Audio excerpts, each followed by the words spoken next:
انہوں نے کہا کہ وزیر اعظم شہباز شریف نے معیشت اور عوام کے تحفظ کے لیے غیر متزلزل عزم کا اظہار کیا ہے۔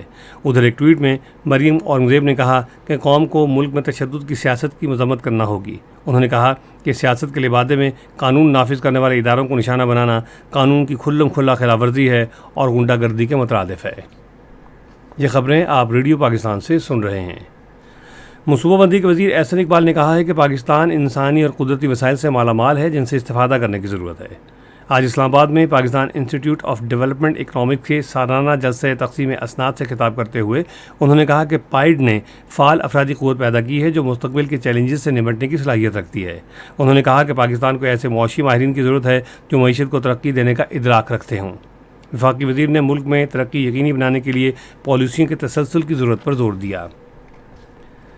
وزیر خارجہ بلاول بھٹو زرداری نے بھارت کی ایک عدالت کی طرف سے کشمیری حریت رہنما یاسین ملک کو من گھڑت الزامات کے تحت مجرم قرار دینے کی شدید مذمت کی ہے۔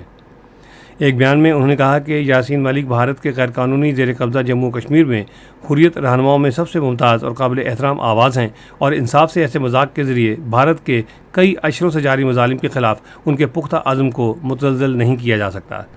وزیر خارجہ نے یاسین ملک کو بری کرنے کا مطالبہ کرتے ہوئے کہا کہ ان کے خلاف من گھڑت الزامات ختم کیے جائیں، انہیں فوری رہا کیا جائے اور اپنے خاندان کے ساتھ رہنے کی اجازت دی جائے۔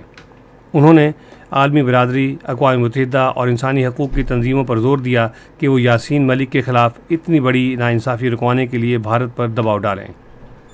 بلاول بھٹو زرداری نے کہا کہ بھارت تمام سیاسی قیدی رہا کرے اور غیر قانونی زیر قبضہ جموں کشمیر میں انسانی حقوق کی صریحاً خلاف ورزیاں بند کرے۔ بھارت کی ایک عدالت کی جانب سے کشمیری حریت رہنما محمد یاسین ملک کو ایک بے بنیاد مقدمے میں مجرم قرار دیے جانے کے خلاف بھارت کے غیر قانونی زیر قبضہ جموں کشمیر میں آج مکمل ہڑتال ہے۔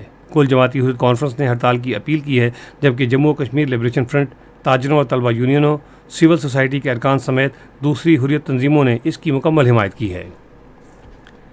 برطانیہ کی مسلح افواج کے وزیر جیمز اسٹیفن ہیپے نے ایک وفد کے ہمراہ آج راولپنڈی میں سیکرٹری دفاع میاں محمد ہلال حسین سے ملاقات کی۔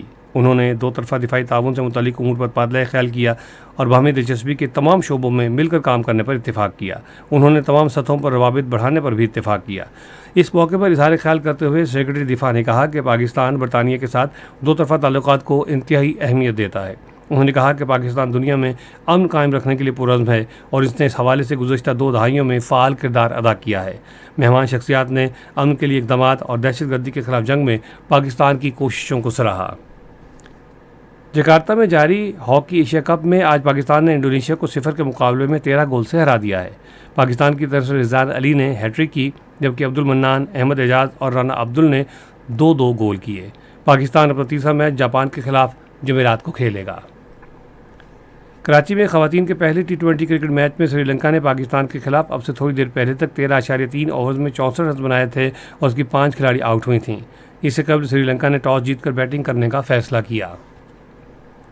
ریڈیو پاکستان آج تیسرے پہر 3:10 پر اپنے قومی پروگرام میں پاکستان ایٹمی توانائی کمیشن کے ترجمان ڈاکٹر شاہد ریاض خان کا انٹرویو نشر کرے گا۔ موضوع ہے امن کے لیے ایٹمی توانائی، سلسلہ ہے نہ جھکے تھے نہ جھکیں گے۔ ریڈیو پاکستان آج تیسرے پہر 4:05 پر اپنے قومی پروگرام میں مصنف اور شاعر علامہ نیاز فتح پوری کی برسی کے سلسلے میں ایک فیچر پروگرام نشر کرے گا۔ اس کے فوراً بعد فلمی اداکار سعید خان المعروف رنگیلا کی برسی کے سلسلے میں ایک اور فیچر نشر کیا جائے گا۔ موسم محکمہ موسمیات کی پیشگوئی کے مطابق آئندہ 12 گھنٹوں کے دوران ملک کے بیشتر حصوں میں موسم گرم اور خشک، جبکہ وسطی اور میدانی علاقوں میں شدید گرم رہے گا۔ آج ریکارڈ کیا گیا بعض شہروں کا درجہ حرارت: Islamabad 31 degree centigrade, Lahore 30، Karachi 36، Peshawar 35، Quetta 32، Gilgit 27۔ محکمہ موسمیات کے مطابق بھارت کے غیر قانونی زیر قبضہ جموں کشمیر میں سری نگر، لیہ، پلوامہ اور بارہ مولہ میں مطلع جزوی طور پر ابر آلود اور گرج چمک کے ساتھ ہلکی بارش کا امکان ہے۔ اہم خبروں کا خلاصہ ایک مرتبہ پھر سن لیجیے۔ وفاقی کابینہ نے فیصلہ کیا ہے کہ پاکستان تحریک انصاف کو نام نہاد لانگ مارچ کے نام پر افراتفری، تشدد اور انتشار پھیلانے کی اجازت نہیں دی جائے گی۔ سینٹ کو آج بتایا گیا ہے کہ انسانی حقوق کی خلاف ورزیوں کا نشانہ بننے والوں کی قانونی مشورے دینے کے لیے مفت ہیلپ لائن قائم کی گئی ہے۔ وزیر اطلاعات نے کہا ہے کہ پاکستان کی معاشی خود مختاری کی جنگ میں کامیابی کے لیے سیاسی استحکام ناگزیر ہے۔ منصوبہ بندی کے وزیر نے کہا ہے کہ پاکستان بہترین انسانی اور قدرتی وسائل سے مالا مال ہے جن سے استفادہ کرنے کی ضرورت ہے۔ کشمیری حریت رہنما محمد یاسین ملک کو مجرم قرار دیے جانے کے خلاف بھارت کے غیر قانونی زیر قبضہ جموں کشمیر میں آج مکمل ہڑتال ہے۔ خبریں ختم ہوئیں۔ مزید خبروں اور تصدیقوں کے لیے آئیے ہماری ویب سائٹ پر، پتہ ہے radio.gov.pk، اور فیس بک کے link Radio Pakistan News Official پر براہ راست ویڈیو سٹریمنگ بھی ملاحظہ کیجیے۔